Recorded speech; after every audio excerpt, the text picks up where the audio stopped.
Let's close our eyes.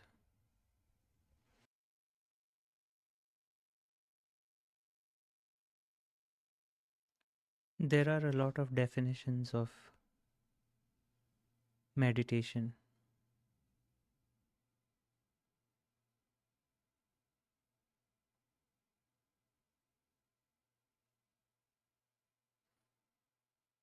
and there are innumerable ways of meditating and practicing meditation.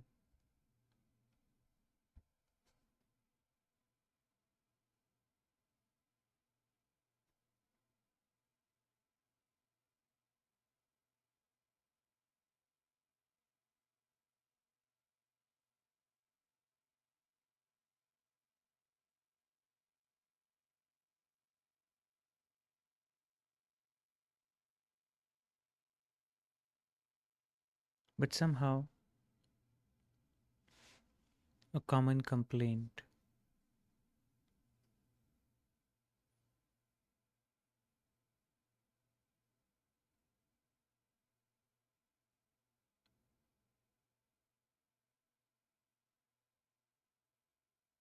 is I get a lot of thoughts in my meditation, or I get a lot of negative thoughts in my meditation.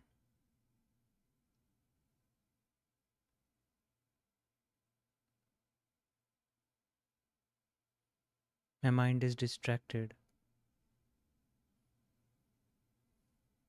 I can't focus. These are the common complaints.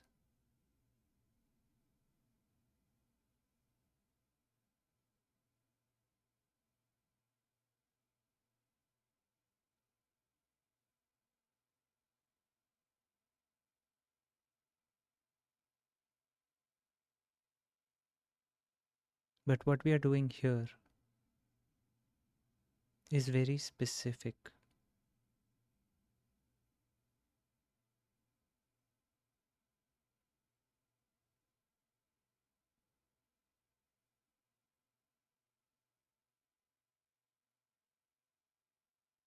It's very simple as well.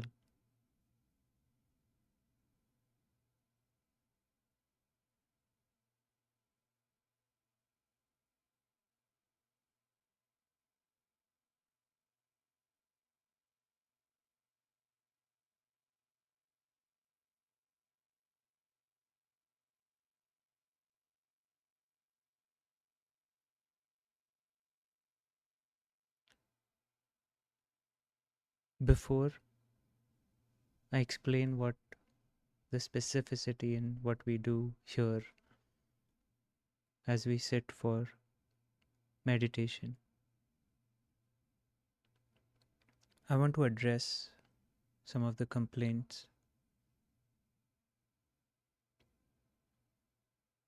not by answering them,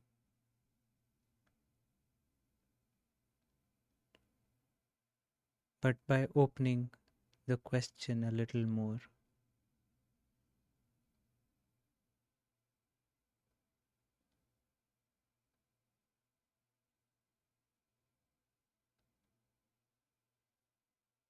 All complaints can be captured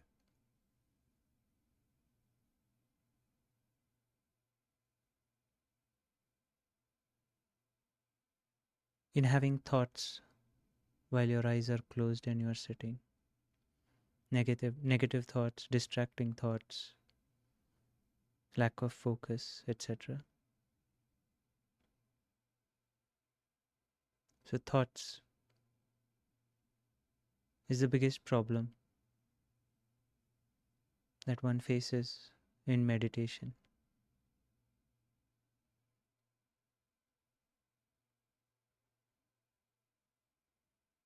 If we accept this claim,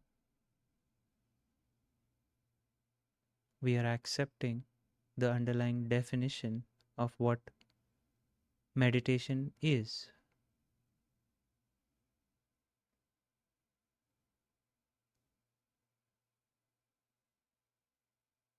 which according to this claim is something that is devoid of thoughts.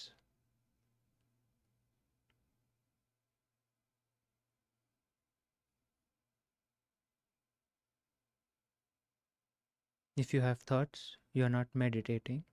If you don't have thoughts, you are meditating.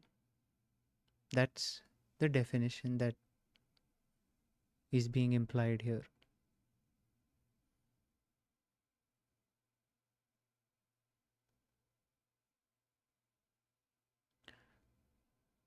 With this definition, we embark on a self judgment journey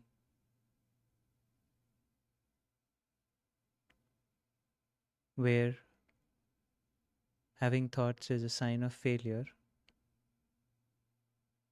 and the judgment of I'm not good enough to meditate, therefore I shouldn't meditate.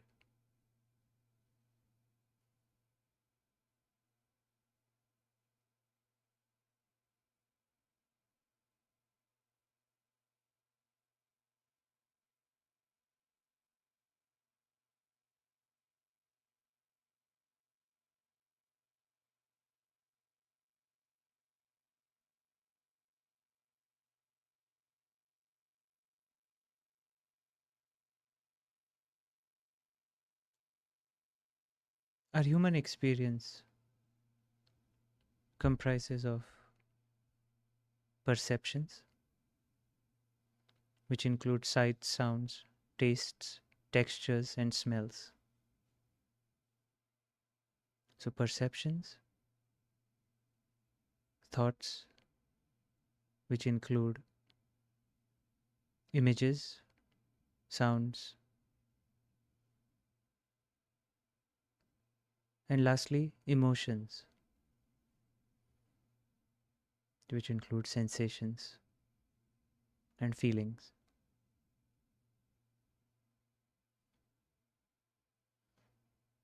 There is nothing beyond these three categories that we experience as human beings.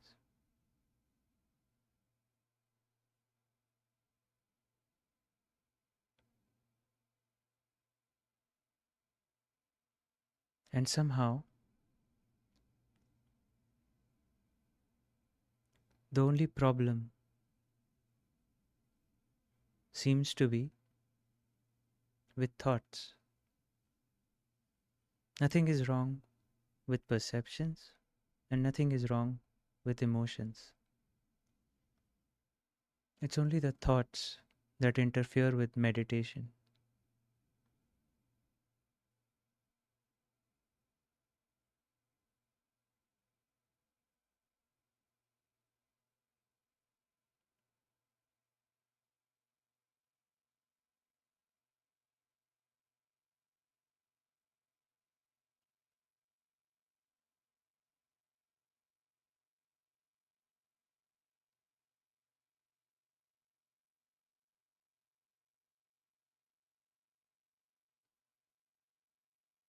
So we embark on this quest to control our thoughts, to kill our thoughts, so to speak, to make them go away.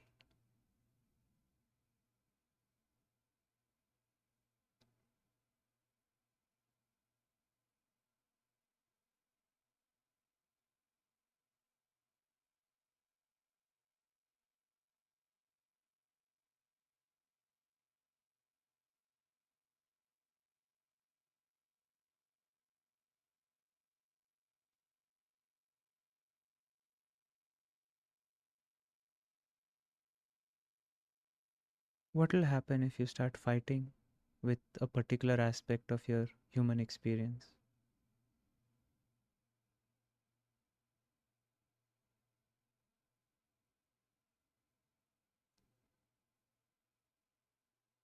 It's like rattling a cage of a lion.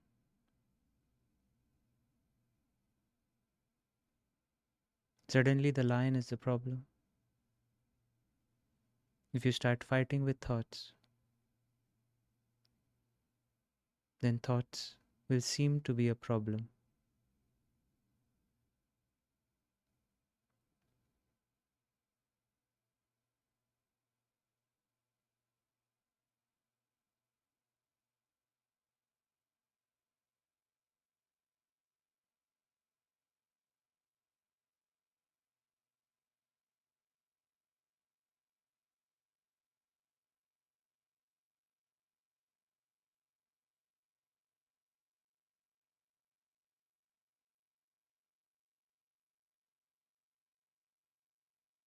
Asking thoughts to stop, or expecting thoughts to stop, or wanting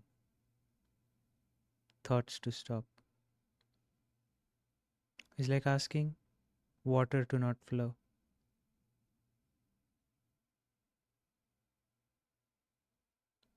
or to curtail a part of human experience.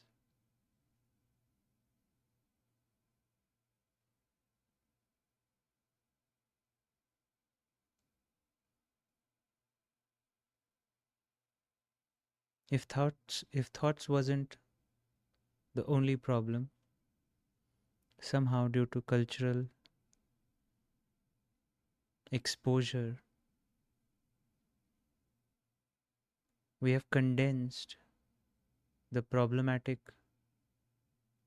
area to be a certain section called negative thoughts. So now we are going to go through every thought and make concessions for some thoughts, but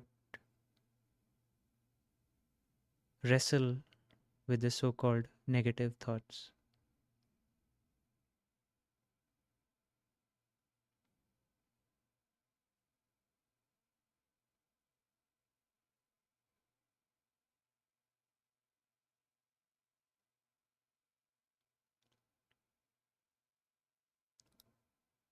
You see,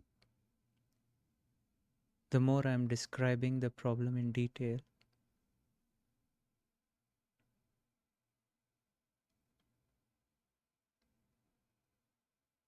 the more ridiculous it sounds.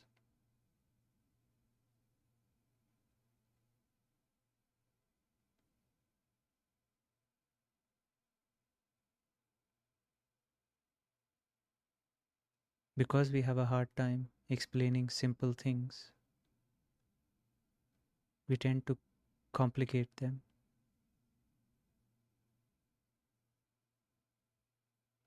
Maybe that's the reason why this definition of meditation has become so convoluted. But all of us are intelligent.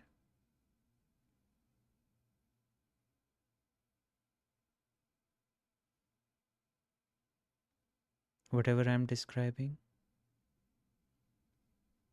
our intelligence is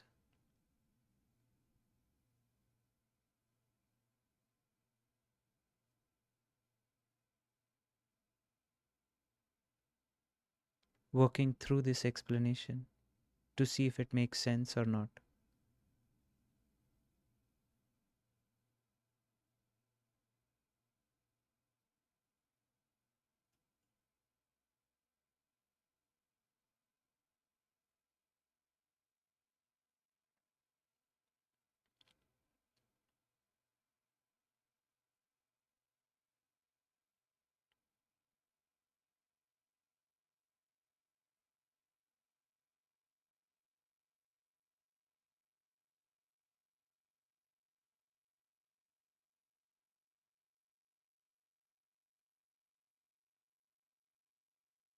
I was once reading a book by a Buddhist monk,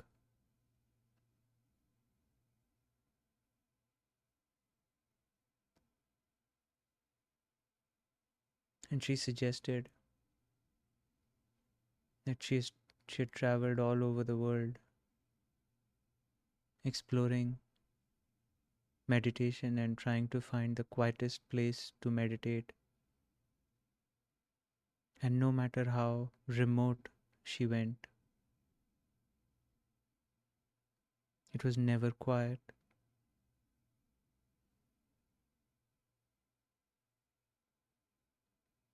In the deepest and darkest caves, she could hear all kinds of insects making sounds.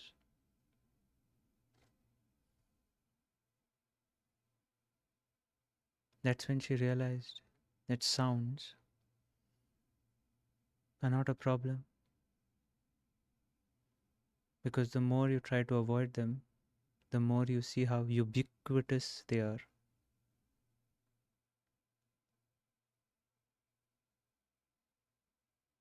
Just like that,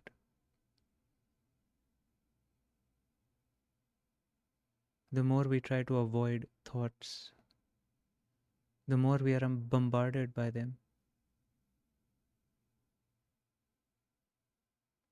Not to mention an insight that happens in this process,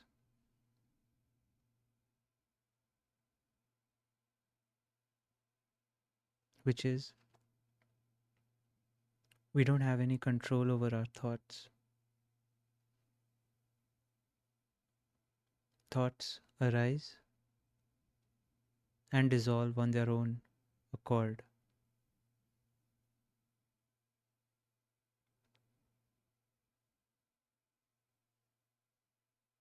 In the middle of this sitting,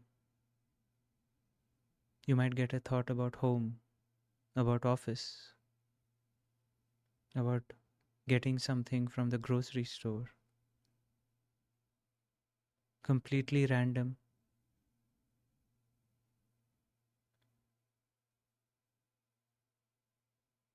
Did you have any control over your thought?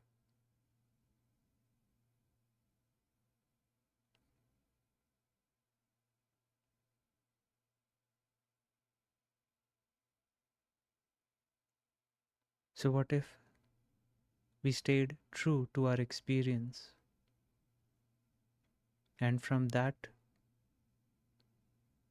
we come up with a definition and a description for what meditation is?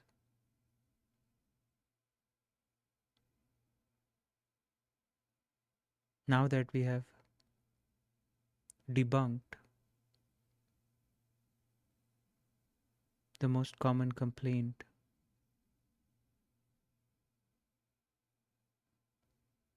about meditation, namely, thoughts are a problem.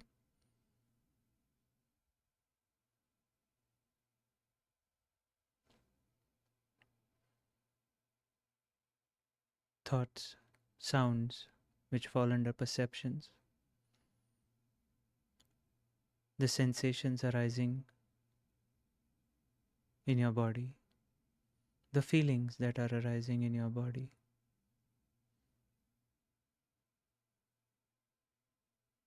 They have their life of their own.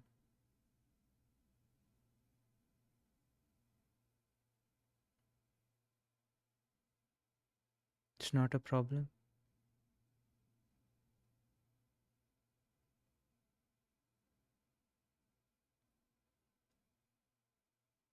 We don't wrestle with sounds. We don't wrestle with sensations. We have a similar approach towards feelings, wherein we categorize them as positive and negative feelings. But I will let everyone explore that as a homework using the same higher reasoning that we used for thoughts.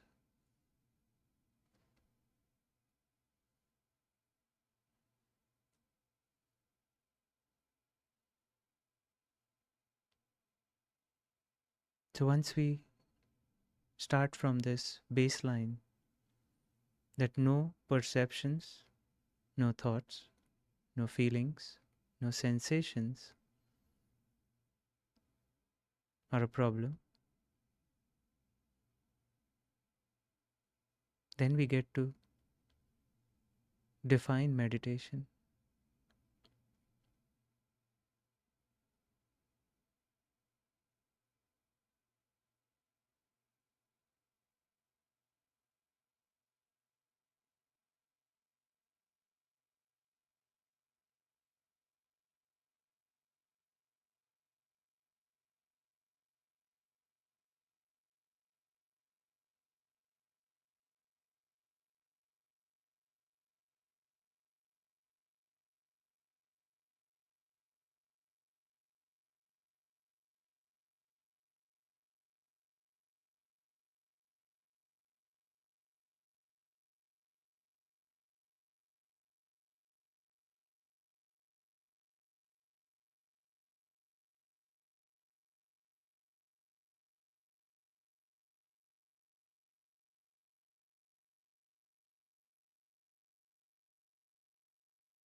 The imagery that I want to use for this definition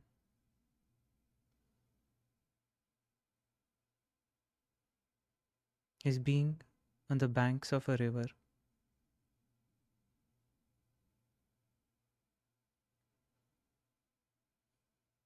and watching the river flow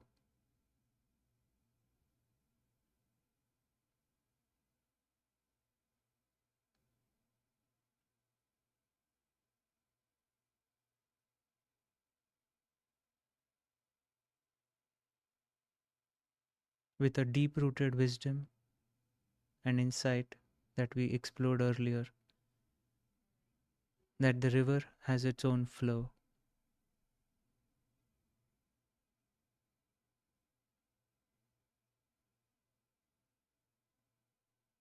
So, sitting on the banks of the river,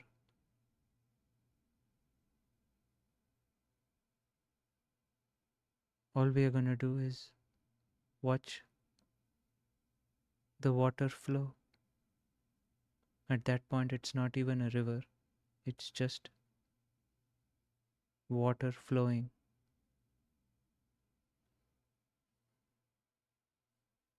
without we interfering in the flow,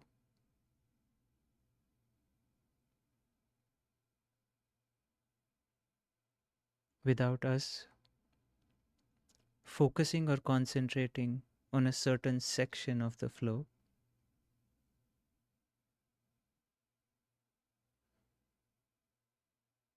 without judging, criticizing,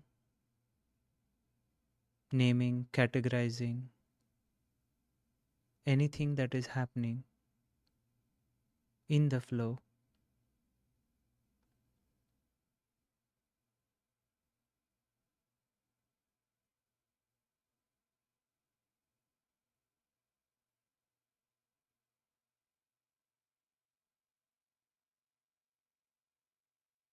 So, whatever perceptions, thoughts, sensations, emotions that are arising and dissolving one after the other as a flow of the river, all we are doing is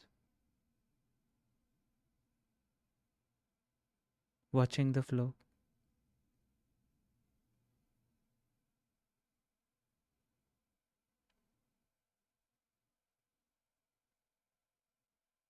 no matter how exciting the thought is,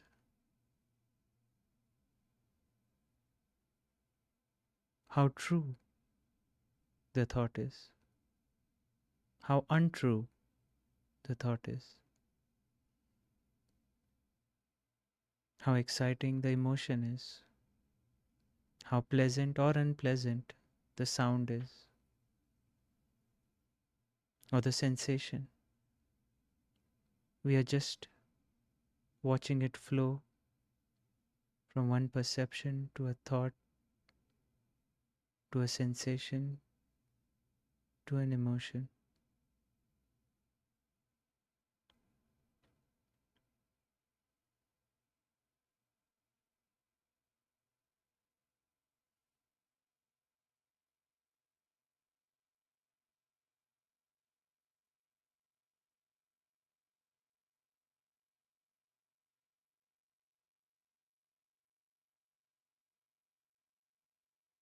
There is no judgment, no categorization of any part of the experience into positive or negative, good or bad,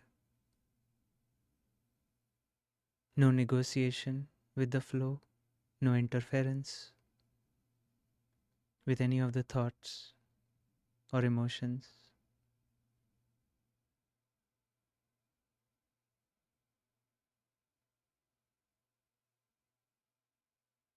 Just letting the flow flow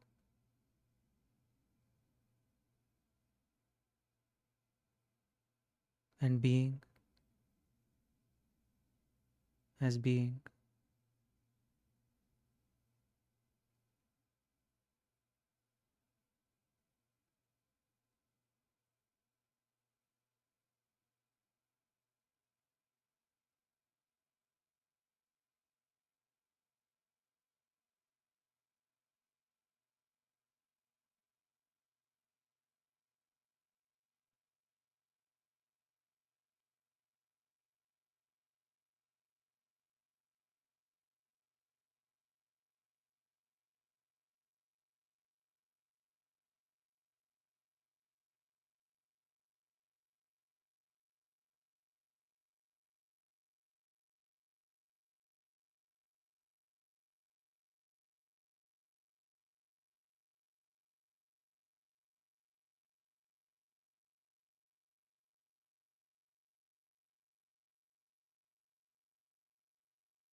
Thank you.